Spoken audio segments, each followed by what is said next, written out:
I didn't cry when I found the box of emergency contraceptives in my husband's car. I calmly replaced the pills with folic acid. 2 months later, my best friend came to me, weeping uncontrollably, saying she was accidentally pregnant. I looked at her, then at my husband standing awkwardly beside her. I knew the pregnancy drama I had personally directed had begun.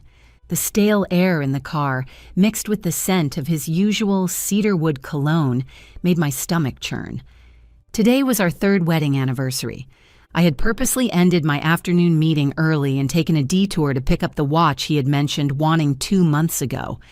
It was supposed to be a carefully planned surprise, but when I opened his glove compartment under the pretext of retrieving a forgotten document, that surprise instantly solidified into a cold lump of iron, crashing heavily into my heart. A glaring blue medicine box, emergency contraceptives. Under the box lay a crumpled receipt from the hot spring resort on the outskirts of the city that we had visited last month. My mind went blank for a moment. Then countless details I had deliberately ignored rushed into my brain like a surging tide. During that hot spring trip, my best friend Chloe also happened to be there for a team-building event. She had smiled brightly at me and said, "Melanie, I won't disturb your alone time with Ryan. I'll get my own room so you two can relax." Thinking back now, that thoughtfulness was laughably ironic. And for the past 2 months, every time Ryan came home, he carried a lingering exhaustion. I thought it was due to busy company business and even made various soups to boost his energy. When his eyes dodged mine as he drank the soup, I assumed he was just appreciative of my hard work. Now, everything had an answer. I didn't scream, didn't break down, didn't even shed a tear. Tears are the weapon of the weak, and from this moment on, I could no longer be weak. I put the medicine box and receipt back in their original places and gently closed the glove compartment, my movements so steady they felt foreign even to me. Back home, I didn't expose his so-called overtime. Instead, I prepared dinner as usual. After dinner, I used a walk as an excuse to drive to the nearest pharmacy. "Hello, please give me a box of folic acid from this brand." I also bought a box of emergency contraceptives, identical to the one in his car. Returning to the empty study, I locked the door. Under the desk lamp, I put on medical gloves. Using fine tweezers, I carefully pried open the foil packaging of the contraceptives and removed the white pills. Then I opened the folic acid packaging and one by one precisely refilled the slots with folic acid tablets that were almost identical in color and size. Throughout the process, my hands didn't tremble. I was like a surgeon performing a delicate operation, calm, focused, with only cold hatred remaining in my heart. After finishing everything, I flushed the real contraceptives down the toilet, watching them disappear into the vortex. Early the next morning, while Ryan was washing up, I unknowingly returned the processed box of pills to his glove compartment. For the next 2 months, I lived as a perfect actress. I was gentler and more considerate than ever. I would have his slippers ready when he came home from work and massage his shoulders when he was tired. I even actively brought up the topic of preparing for pregnancy. "Ryan, we've been married for 3 years, and our parents are pushing us. Should we think about having a baby?" Every time his eyes would dodge, and he would vaguely put it off with excuses about critical company projects and too much pressure. And my good best friend, Chloe, played her part to the extreme. She often insinuated in front of me, "Melanie, you are so lucky. Ryan is so capable and cares so much about the family." But men, are career-oriented and under a lot of pressure. You have to be more understanding and not pressure him too much about having children. Her innocent face was written all over with "thinking for me." Now it seemed every inch of her expression was filled with nauseating showing off and probing. I played along with their performance, but in my heart, I was calmly counting down. Finally, on the first day of the 3rd month, Chloe asked me to meet at our usual cafe. Her face was pale, her eyes red and swollen. The moment she saw me, tears fell like a broken string of pearls.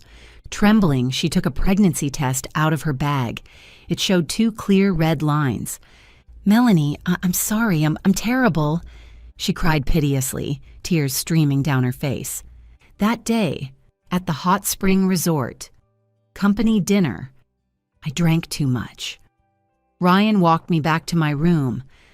I don't know how it happened. What a cliché scene of drunken indiscretion. I didn't speak, just quietly watched her performance. Then right in front of her, I dialed Ryan's number. "Husband, come to our old spot cafe right now. Chloe is here. Something has happened to her." 20 minutes later, Ryan pushed the door open. When he saw the pregnancy test on the table and the convulsing, crying Chloe, he froze completely, his face instantly turning pale as paper. His lips trembled as he looked at me, his eyes filled with panic, fear, and pleading. "Melanie, listen to me explain. It's not what you think." I ignored him, stood up, walked to Chloe, and held her cold hand. My voice was as light as a feather. "Don't be afraid, Chloe. We are best friends, aren't we? No matter what happens, I will help you." Both Chloe and Ryan were stunned. The breakdown, screaming, and hysteria they had anticipated didn't happen. Their eyes held identical disbelief, followed by the relief of surviving a disaster. I turned to Ryan, a gentle smile on my face. "Husband, the most important thing now is to calm Chloe down and take care of her health, isn't it?" Like a puppet, he nodded subconsciously and helplessly. I looked at these 2 people who were once closest to me, my heart a frozen pool. The actors were in place. The lights and scenery were ready. The grand revenge drama I had personally planned officially began. Late at night, the bedroom was dead silent. Beside me, Ryan lay stiffly, breathing deliberately evenly, pretending to be asleep. I lay with my eyes open, sleepless, letting fragments of memory rampage in the darkness. I remembered back in college, Ryan was a poor boy wearing faded jeans, burying his head in books in the library. I was the one who pursued him. I admired his unyielding spirit. Back then, I even personally set him up with his girlfriend at the time, a junior student from a similarly ordinary background. And Chloe, my best friend, always said to me with a tone of pity mixed with slight contempt, "Melanie, you have such good taste. Ryan is so excellent. It's a pity that girl doesn't deserve him and is dragging him down." Later, they broke up and Ryan was miserable. I accompanied him, encouraged him, and after graduation, used my parents' connections and family savings to support his startup. Our company grew from a small workshop of a few square meters to a well-known design studio in the city. I was the chief designer, the soul of the company, and the biggest investor. Ryan was the general manager, responsible for external contacts and management. As soon as Chloe graduated, I pulled her into the company and made her the administrative director.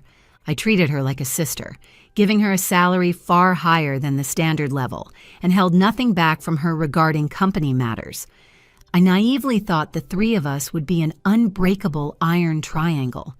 Looking back now, that so-called care was all calculated groundwork. For the past year, Chloe had been whispering in my ear, "Melanie, look how tired Ryan is lately. He has dark circles.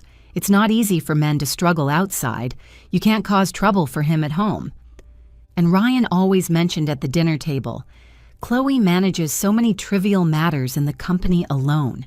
It's really hard on her. Take care of her more. Don't let her get too tired." They echoed each other, one playing the understanding confidant, the other the loyal and caring leader. It turned out their care had long bypassed me, the wife and best friend, and converged directly together. How laughable. I pulled myself out of the sting of betrayal, leaving only cold calculation in my heart. I gently turned over and shook the stiff body beside me. "Ryan, are you asleep?" Ryan was startled by me and mumbled a vague response. I turned on the bedside lamp. The dim light illuminated his guilty face. I sat up, leaning against the headboard, my voice terrifyingly calm. I thought about it all night. Ryan swallowed nervously, his body taut as a drawn bow. I think we can't just ruin you like this, nor can we let Chloe be pointed at. More importantly, I don't want my parents to know about this. Their hearts can't take the shock. Every sentence of mine was like a tranquilizer, injected precisely into his panicked nerves. He looked at me, his gaze shifting from fear to confusion, and finally tainted with unbelievable gratitude. I continued to lay out my plan. Let's get a fake divorce first. To protect your reputation, we'll announce to the public that our relationship has broken down and we are parting amicably. The company's shares and the properties under our names will temporarily be transferred to me. This way, you can be forced to take responsibility for Chloe, and it will be easier to explain to your parents. When things with Chloe stabilize, the child is born, and the storm passes, we can... I didn't finish the sentence, but it was enough. Ryan, a typical Phoenix man, a man from a humble background who marries into wealth, cared most about his hard-earned career and the successful person, image he had painstakingly built. My proposal undoubtedly gave him the perfect way out, allowing him to solve this huge trouble while preserving his reputation and interests. His eyes instantly reddened. He grabbed my hand, his voice choking. "Melanie, why are you so good to me? I'm a bastard. I wronged you. I made a mistake that all men make." He began to confess profusely, saying the person he loved most was always me, and that being with Chloe was just a momentary confusion. Watching his emotional performance, I felt no ripples in my heart, only a bit of nausea. "Stop it," I interrupted him, saying this is useless now. The most important thing is to solve the problem. The next day, I met with Chloe. When I told her about the fake divorce plan, she was first shocked, then burst into tears of gratitude, grabbing my hands and saying she would repay me even if she had to work like a horse or ox in this life. She said she only wanted Ryan and would never covet anything of mine. I watched her hypocritical face, smiling, and even thoughtfully proposed to let her stay in my small apartment in the city center to rest and protect the pregnancy, so it wouldn't be inconvenient for her to live outside. Ryan and Chloe were completely deceived by my righteous operation. To get rid of this hot potato as soon as possible, Ryan almost impatiently signed the property division agreement I had asked a lawyer to draft. The agreement clearly stated, the couple's relationship has broken down and they divorce voluntarily. All marital property, including 100% of the company's equity, 3 properties, and 2 cars, belongs to the woman, Melanie Jong. The man, Ryan Gu, voluntarily gives up all property. On the day of signing, Ryan looked at me with complex eyes, guilt, reluctance, but mostly a sense of relief. He thought this was just a temporary expedient measure to appease me. He didn't know that from the moment he put pen to paper, he had nothing. The procedures were completed quickly. On the day I got the divorce certificate, I personally helped Chloe move into my small apartment. "Chloe, the environment here is good, and it's close to the hospital. Stay here with peace of mind, take good care of the pregnancy, and don't think too much."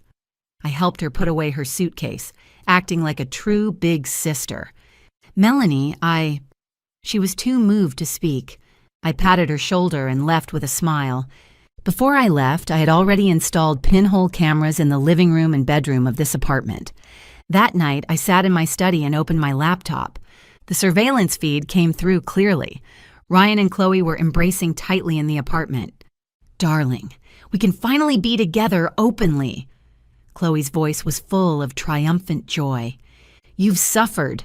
Ryan held her, kissing her forehead. "Once the storm passes, we'll remarry.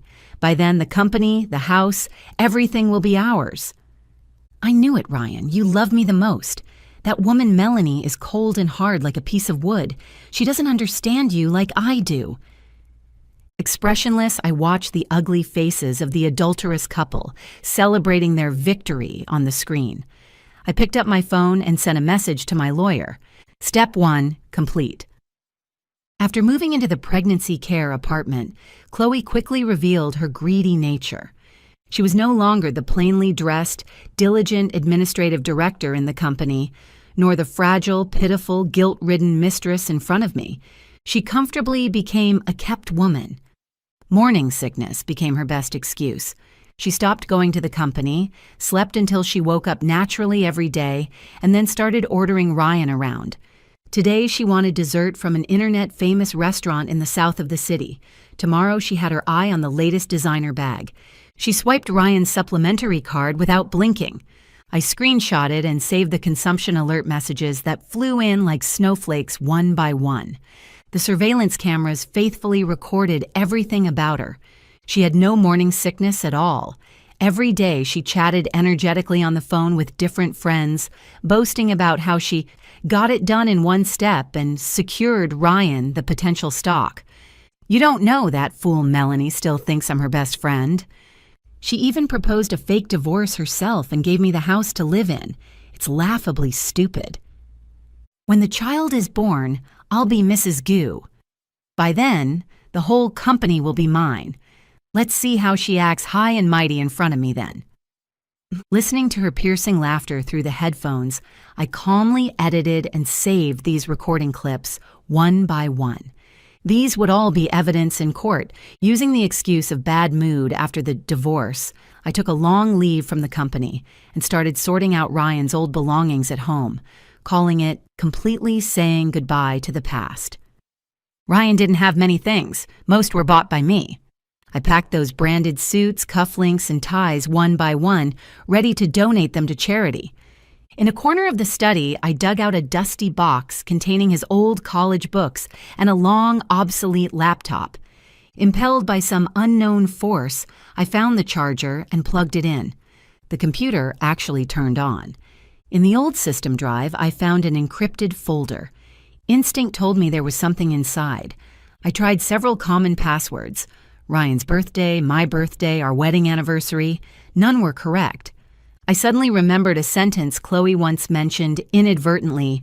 Ryan is really sentimental.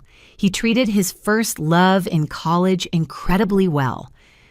Relying on memory, I entered the birthday of Ryan's first girlfriend. With a click, the folder unlocked. My heart skipped a beat. I thought I would see some unspeakable love letters or photos, but the contents of the folder made me cold all over. They weren't love letters. Instead, it was a series of email correspondences between him and a foreign medical institution, as well as a scanned copy of his uncle's electronic medical record. The dates of the emails spanned a full 5 years, from when we were dating to after we got married. He was consulting about a disease I had never heard of, Huntington's disease. Trembling, I clicked open the medical record. It clearly stated that his uncle, Gu Jianjun, died 8 years ago from complications of Huntington's disease. At the end of the medical record, a detailed description of the disease was attached. Huntington's disease is an autosomal dominant neurodegenerative disorder. Clinical manifestations include chorea-like involuntary movements, mental abnormalities, and progressive dementia. The most fatal line of words branded itself onto my retina like a red-hot iron. This disease is dominantly inherited. The offspring of patients, regardless of gender, have a 50% risk of developing the disease. My brain buzzed as if thousands of bees were rampaging inside. I instantly understood everything. Ryan didn't want to avoid having children. He didn't dare. He didn't dare to gamble that 50% probability with me. His wife, whom he married properly, planned to spend his life with, and who came from a wealthy family. He was afraid of giving birth to a possibly unhealthy child to tarnish our seemingly perfect life. He was afraid that my family and our future life would be dragged into the abyss by this terrible genetic disease. So he put off preparing for pregnancy again and again. So he chose to cheat with Chloe and made her take contraceptives. Because in his heart, Chloe was just a venting tool he didn't need to be responsible for and could discard at any time. He never thought of having any future with her, let alone letting her give birth to a child who might carry the curse. And me? I, his so-called most loved person, was kept in the dark by him for 8 full years. Using love and protection as a cover, he wove a huge lie, firmly keeping me in his deception. He deprived me of the right to know. He deprived me of the right as a woman and a wife to choose my own life. A sense of betrayal, more violent and disgusting than discovering his affair, instantly swept through my limbs. This wasn't simple cheating. This was a denial and deception of my entire life. I sat on the cold floor, trembling like a fallen leaf in the autumn wind. A bone-chilling cold spread from the soles of my feet to my heart. I thought I married for love. It turned out I was just a prop he used to whitewash his selfish and cowardly life. It took a long time for me to recover from the immense shock and anger. I stood up, walked to the desk, and copied and backed up all the data on the hard drive to an encrypted USB drive. This secret would be the last straw that broke him.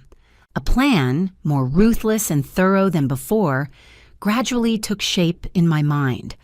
What I wanted was not just to ruin his reputation and leave him with nothing. I wanted him to admit his cowardice and selfishness with his own mouth, to pay the most painful price for this fraud against my life. Ryan's parents stormed into our company a week later. The two elderly people came from the countryside, travel-worn with anger at being deceived and determination to seek justice for their son on their faces. They went straight to the general manager's office, but found no one. The company receptionist didn't know them and stopped them from entering, causing a commotion at the door. I came out of the designer's office and heard the noise. My assistant ran over nervously. President Jiang, President Gu's parents are here making a scene at the front desk. Should we call security? No need. I straightened my suit jacket and said calmly, "Invite them to my reception room. I'll receive them personally." The assistant was stunned but did as told. In the reception room, Ryan's mother was ready to curse as soon as she saw me. "You cruel woman, how did my son wrong you? You want to divorce him? And now you kick him out of the company." I didn't wait for her to finish. I acted first, my eyes instantly reddening. I didn't cry, but my eyes revealed just the right amount of grievance, endurance, and immense sorrow. "Mom, Dad." This address stuck all the prepared curses in their throats. "I'm sorry." I lowered my head, my voice hoarse. "It's all my fault. I didn't take good care of Ryan. I let him have too much work pressure, which led to him making a mistake." My self-criticism stunned them. Then I took a folder from my assistant and placed it on the coffee table in front of them. "Mom, Dad, I know it's my uselessness for not being able to give the Gu family a child. Now that Chloe is pregnant with Ryan's child, I can finally put down the burden in my heart. These are some things I sorted out. I intended to find a chance to send them back to you." Ryan's father opened the folder in confusion. Inside wasn't an agreement, but a thick ledger. The first page showed the full set of home appliances I replaced for their hometown home 5 years ago, with receipts neatly attached. The second page showed the red envelopes I gave them during festivals, and the lucky money for Ryan's younger siblings over the years. Every bank transfer record was printed out. The third page detailed how much money and connections I used to get Ryan's disappointing younger brother a job in a state-owned enterprise when he couldn't find work after graduation. Item by item, clearly listed. I didn't say a word about asking them to pay back the money, but I believed these black and white records carried more weight than any words. Ryan's mother's face turned from red to embarrassed.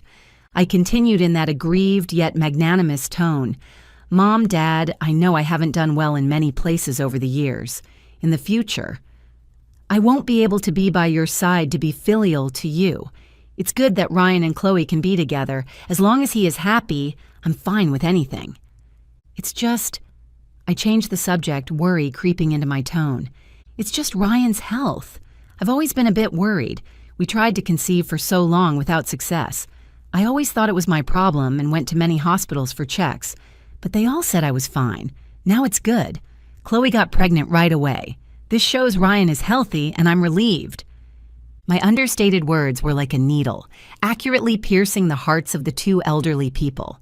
They were traditional people who valued carrying on the family line the most. However, I continued to mention inadvertently, Chloe is also careless. She's pregnant but still wears makeup every day, runs around in high heels and doesn't watch her diet, eating ice and spicy food. Young people, ignorant. I'm really sweating for the child in her belly. Ryan's father's brow was already tightly furrowed. Seeing the timing was about right, I threw the final heavy bomb. By the way, Mom, Dad, the company recently took on a very large project. It's a resource introduced by an old comrade of my father with very substantial profits. The other party has high requirements, specifying that the project leader must be healthy, energetic, and able to travel for long periods to follow up. I originally thought of letting Ryan be responsible for this project. After all, he is the general manager of the company, and this is the best opportunity for him to prove his ability. I sighed, my face full of regret. Alas, but now he has to take care of the pregnant Chloe. With this mess at home, he probably can't spare the time. I, a woman, can't carry it either. I can only see if I can subcontract this project. What? Ryan's mother stood up abruptly, her voice sharp. Her son's future was her lifeblood. Just then, the door to the reception room was pushed open. Ryan and Chloe, who rushed over after receiving the news, appeared at the door. When they saw the weird scene of me chatting happily with his parents, they instantly panicked. "Mom, Dad, why are you here?" Ryan's voice trembled. His mother ignored him and didn't look at Chloe, who had an ingratiating smile on her face. She pulled her son over, lowered her voice, and questioned urgently in a volume only they could hear. "Tell Mom the truth. Is there anything wrong with your health? Why couldn't you have children before? And what about that big project? How could you delay such a good opportunity because of a woman?" I stood up, wearing a decent smile, and bid farewell to the two elderly people. "Mom, Dad, I still have a meeting, so I won't disturb your family reunion." I passed by the pale-faced Ryan and Chloe, and even smiled at Chloe. "Chloe, take good care of yourself, and take care of Uncle and Auntie." I didn't look back, but I could imagine the chaos behind me. I knew I had personally lit a fire in Ryan's backyard.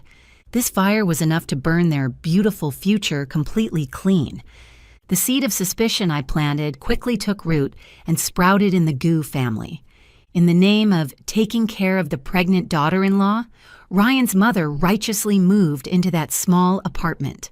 A war between mother-in-law and daughter-in-law officially began. The cameras in the apartment became my best window to watch the drama every day. Ryan's mother couldn't stand Chloe's spoiled ways. "You're about to be a mother, yet you sleep until noon every day. When I was pregnant with Ryan, I had to work in the fields with a big belly." "How much is this dress? 3,000? 3,000 for a piece of cloth? You are wasting money." "Don't order takeout every day. The food outside is so unclean. It's bad for my grandson." Chloe wasn't a pushover either. Spoiled by her parents since childhood, she had never suffered such anger. "Mom, what era is this? Women should treat themselves better." "Ryan bought this for me because he wanted to. If you care about money, tell him not to buy it for me."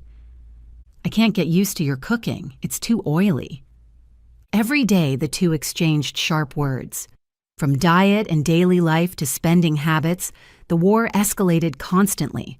Ryan was caught in the middle, burned out. On one side was his domineering mother. On the other was the woman carrying his child. Overwhelmed, he called me several times, wanting me to step in and persuade his mother. "Melanie, my mom listens to you. Can you help me talk to her and tell her not to always target Chloe?" I politely refused in a detached and helpless tone. "Ryan, we are divorced. I am now a shareholder of your company and the ex-daughter-in-law in your parents' eyes. It's inappropriate for me to interfere in your family affairs. It will only make things harder for Chloe and make your mom dislike her more." My refusal was reasonable, leaving him no grounds for rebuttal. As the fire at home burned brighter, I wasn't idle at the company either. As the largest shareholder, I convened a full board meeting. Of course, I was the only shareholder on the board now. At the meeting, I officially announced that I would personally lead a special task force to follow up on the big project mentioned earlier. Everyone could see that this was to completely sideline Ryan. Ryan stormed into my office, questioning why I did this. "Melanie Jung, what do you mean? I'm still the general manager of the company." I leaned back in the boss chair, watching his exasperated look with leisure. "Mr. Gu, please watch your language. First, we are divorced. Please call me President Jiang. Second, you are the general manager. Yes, but the legal representative and 100% equity holder of the company is me." I gently pushed the copy of the equity transfer agreement he had signed personally toward him. "Major decisions of the company are made by me. Is there a problem?" He looked at the agreement, his face alternating between red and white, unable to say a word. "You—" He held back for a long time before squeezing out a sentence through his teeth. "You are taking revenge on me." "Revenge?" I smiled. "Ryan, I'm just exercising my legal rights as the owner of the company. If you feel that family matters are busy lately and you lack energy, you can apply for long leave. I approve. The company runs just fine without you." Left speechless by me, he slammed the door and left. Ryan, who had lost his career halo and economic dominance, had even less confidence in front of Chloe and his mother. In the surveillance, their quarrels became more frequent and uglier. "Ryan, are you a man? Your mom is bullying me and you don't even dare to fart," Chloe screamed. "Can you be understanding of me? My company and home are a mess right now. Isn't it all because of you?" Ryan finally exploded. "Because of me? Get it straight. You couldn't control your lower body. Now look, you got me pregnant and almost lost your job, and you have the face to blame me? You are a loser." "Chloe Meng, say that again." The surveillance recorded them, fighting, cups and pillows thrown all over the floor. Chloe's friend gave her an idea. "Chloe, you can't just sit and wait for death. Isn't Ryan's mom just not accepting you?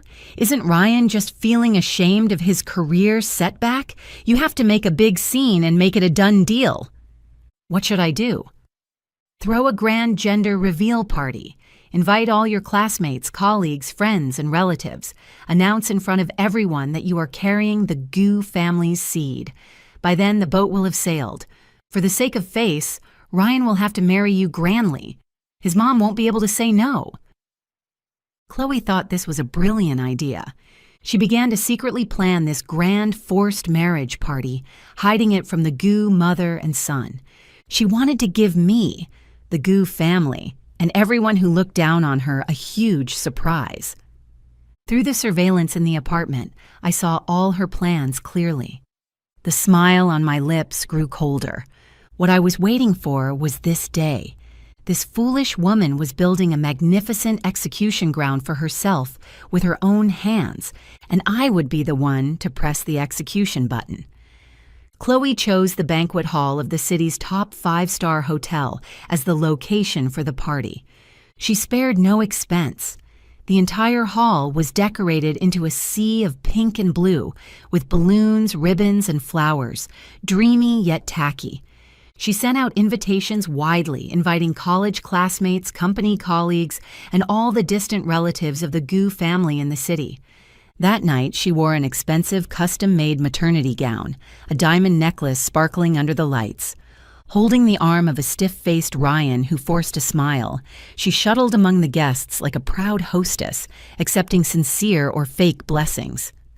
Ryan's parents were also half forced to the main table, their faces looking as if they had swallowed flies. When I arrived, the party was halfway through. I didn't wear an evening gown. I wore a sharply tailored scarlet suit, stepping on 10-centimeter black high heels, my lips red as fire. As soon as I appeared, the noise in the entire banquet hall quieted strangely for a few seconds. Everyone's eyes focused on me. There was sympathy, curiosity, and schadenfreude. Seeing me, the smile on Chloe's face froze instantly. Then she forced a smile and came up to welcome me. Her hand deliberately stroked her slightly bulging lower abdomen. "Melanie, you came. I was afraid you held a grudge and wouldn't come to bless Ryan and me." Her voice wasn't loud, but it was enough for the people around to hear clearly. I smiled, brighter than her. How could I? You are my best friend, and he is my dearest ex-husband. Since you have the crystallization of love, of course, I have to come and offer my sincerest blessings. I specifically emphasized the words best, dearest, and ex-husband. Chloe's face turned paler. The climax of the party was cutting the cake and announcing the baby's gender. A huge fondant cake was pushed up. The host used a sentimental tone to invite the parents-to-be onto the stage. Then the host looked at me. Today, we also have a special guest. She is Mr. Gu's ex-wife and Miss Meng's best friend, Ms. Melanie Jiang. Let's invite Ms. Melanie Jiang to the stage with warm applause to send her blessings to this couple. All eyes focused on me again.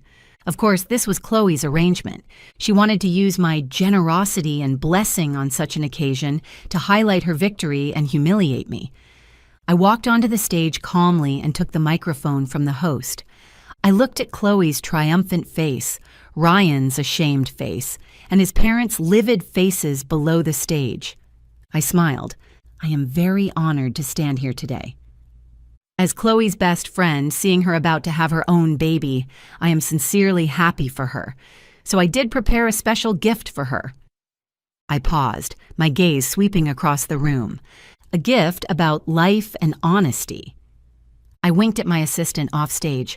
The huge LED screen in the center of the banquet hall instantly lit up. What appeared on the screen wasn't a blessing video or sweet memories of the couple. It was a surveillance recording. In the picture, Chloe was applying a face mask in the living room of my apartment while talking on the phone with her friend. Her voice, through the hotel's top-tier sound system, spread clearly throughout the hall. You don't know that fool Melanie still thinks I'm her best friend. Laughably stupid. Isn't that Phoenix man Ryan just after her family's money? Once I give birth to the child and secure my position as Mrs. Gu, the first thing I'll do is kick her out of the company. Does she really think I care about being her best friend? I just can't stand her high and mighty look. Why should she have everything? I want to take everything from her.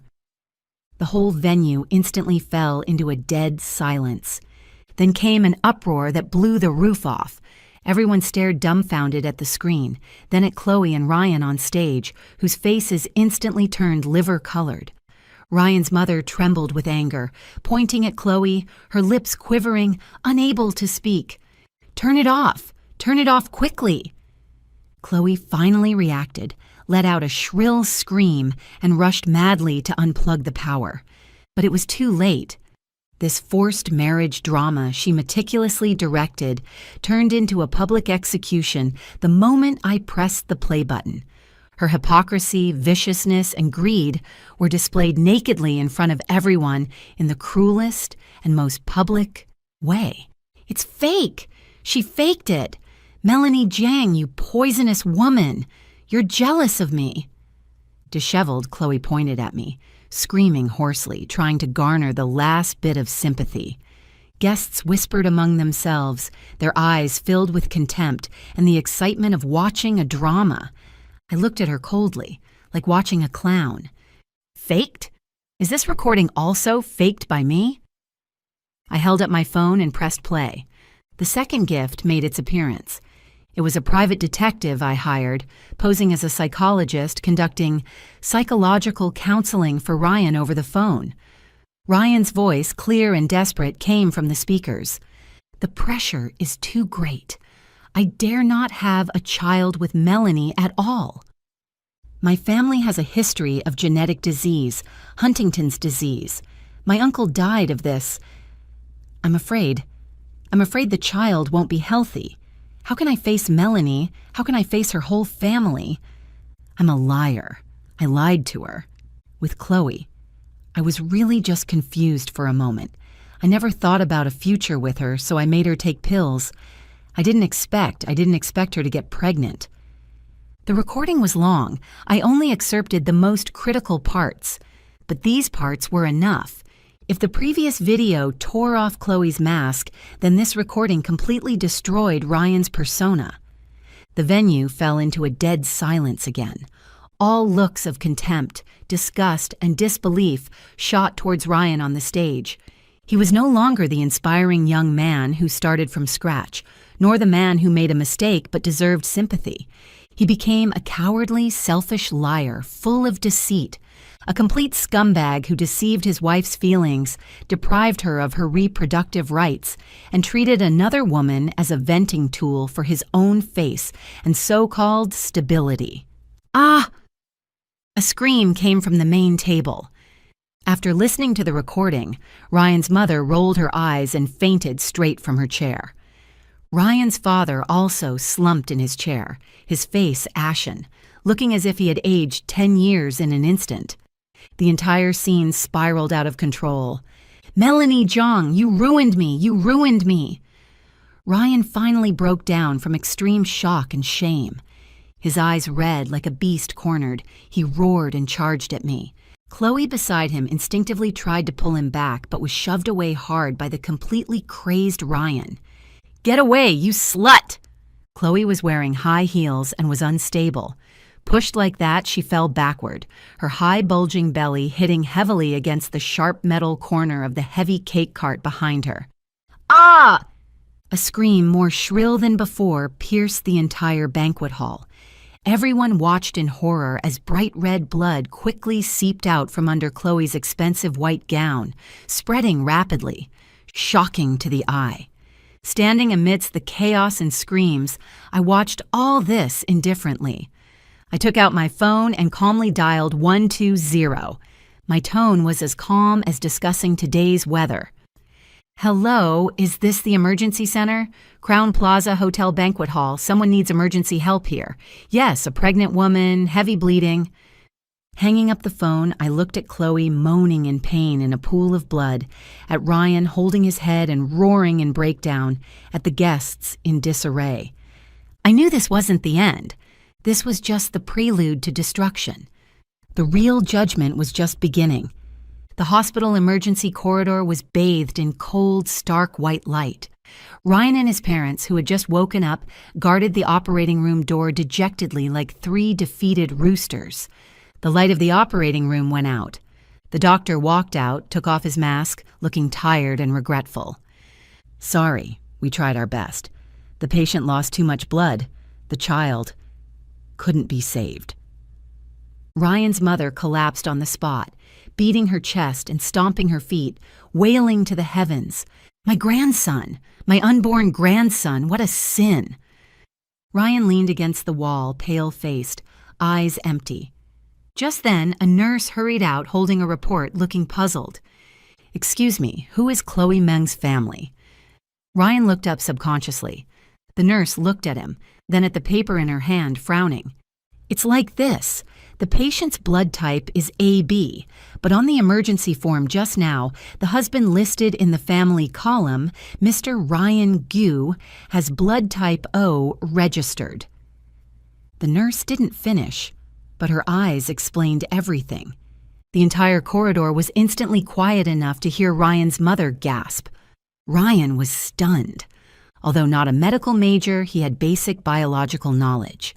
An AB blood type mother and an O blood type father could absolutely not produce an AB blood type child.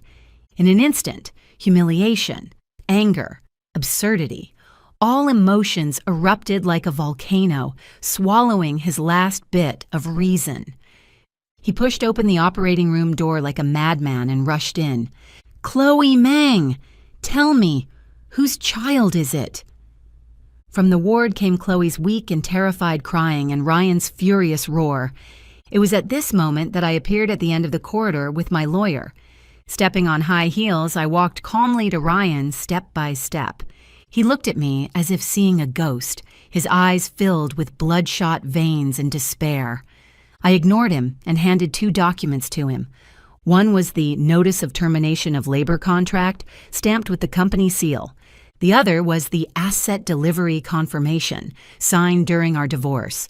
My voice wasn't loud, but like a cold hammer, it struck his heart, word by word. Mr. Ryan Gu, according to the divorce agreement we signed earlier, 100% of the equity of Fenghua Design Compagnie Limited, as well as all properties and vehicles under our names, belong to me personally. Now, as the legal representative of the company, I formally notify you. due to your personal behavior causing irreparable serious damage to the company's reputation. According to the labor contract law and the company's articles of association, the company has decided to terminate the labor contract with you effective immediately." I paused, looking at his face, which instantly lost all color, and continued. "Your car was a company car assigned during your tenure as general manager. The large flat you live in now is my premarital property. According to regulations, you have 3 days to move out and return all company property. In other words, you leave with nothing." Ryan looked at me in disbelief, shaking like a sieve. His lips moved, wanting to say something, but no sound came out. I leaned down close to his ear and whispered in a voice only we two could hear. "Ryan, from the moment I found the box of contraceptives you hid, you were already out." At this moment, I saw a complete destructive collapse in those eyes that once fascinated me immensely. He lost. He lost utterly and completely, left with nothing. Chloe's ending was even more miserable than I imagined. The child was gone. The dream of marrying into wealth shattered, and she became the biggest laughingstock of the city. After learning the child wasn't Ryan's, the Gu family had no pity for her. As soon as she was discharged, Ryan's mother pushed and shoved her out of that small apartment, not even letting her take a change of clothes. I later learned that the biological father of the child was a dubious, rich second generation she met at a bar. After a one-night stand, the guy had long vanished without a trace. Penniless and reputation ruined, Chloe wandered the streets like a stray dog for 2 days. She blamed all her resentment on me. Yes, if not for me, she would already be the glorious Mrs. Gu. She rushed downstairs to our company, crying and shouting like a madwoman, wanting to see me and fight me. "Melanie Jiang, you bitch, come out! You ruined everything of mine. I'll kill you!" I stood in front of the huge floor-to-ceiling window of the top-floor office, looking down at the woman rolling on the ground and acting crazy. She looked so small, so laughable, like looking at a stranger who had nothing to do with me. Security stopped her. The scene was very ugly. I called my assistant. "Go down and handle it. Don't affect the company's image." A few minutes later, my assistant walked up to Chloe carrying a craft paper bag. In front of the onlookers, the assistant handed the bag to her. "Miss Meng, President Zhang asked me to tell you." The assistant's voice wasn't loud, but filled with professional coldness. "President Zhang says this is the funeral gift for your 10-year friendship, and also the last dignity she gives you as a former best friend. The money isn't much, enough for you to buy a ticket back to your hometown and find a place to start over." Chloe stared blankly at the paper bag, opened it, and saw a thick stack of cash. Looking at the money, she suddenly laughed and cried, tears and snot covering her face. "Funeral gift, ha ha ha! 10 years of friendship, funeral gift!" She laughed and cried maniacally, and finally, clutching the bag, stumbled and disappeared into the crowd. Since then, I never saw her in this city again. I heard she really took the money and went back to her hometown in a remote, small county. Returning to my desk, I opened my phone and found Chloe's contact. Looking at the once familiar profile picture, the smiling face we took together during a trip, without hesitation, I pressed the delete button. Deleted along with it was the unbearable past of betrayal and disappointment. She and I were worlds apart, never to intersect again, without a company, without a house, without money. Ryan's life fell from the clouds into the mud overnight, burdened with the stains of cheating, marriage fraud, and family genetic history. He couldn't survive in this industry anymore. No decent company was willing to hire him. Finally, he could only work as a bottom-level salesperson in an obscure small decoration company, bowing and scraping every day, suffering disdain. Only after truly losing everything did he start to miss the things he once had but didn't cherish. He began calling and messaging me frequently. At first it was cursing, then begging, and finally, endless repentance. That night I was working overtime at the company. Somehow, he found out and actually came to the company building. He blocked me next to my parking spot in the underground garage.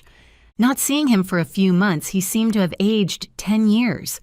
The once crisp suit was replaced by cheap, casual clothes, his face unshaven and haggard, eyes full of fatigue and depression. Seeing me, he rushed up, squeezing out a smile uglier than crying. "Melanie." I stopped and looked at him coldly. "Something the matter?" "Melanie, I know I was wrong. I really know I was wrong." He spoke urgently, his voice pleading. "Please forgive me, okay? The person I always loved in my heart is you, really. With Chloe, I was just possessed. I just made a mistake."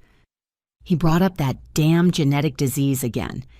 "I hid it from you really for your own good, to protect you. I didn't want you to bear that pain with me. Protect? I finally couldn't hold back and laughed out loud. That laughter sounded exceptionally harsh and cold in the empty underground garage. I interrupted his self-moving monologue. "Ryan, your so-called protection is using a lie to keep me like a fool and then comfortably enjoying everything I and my family brought you?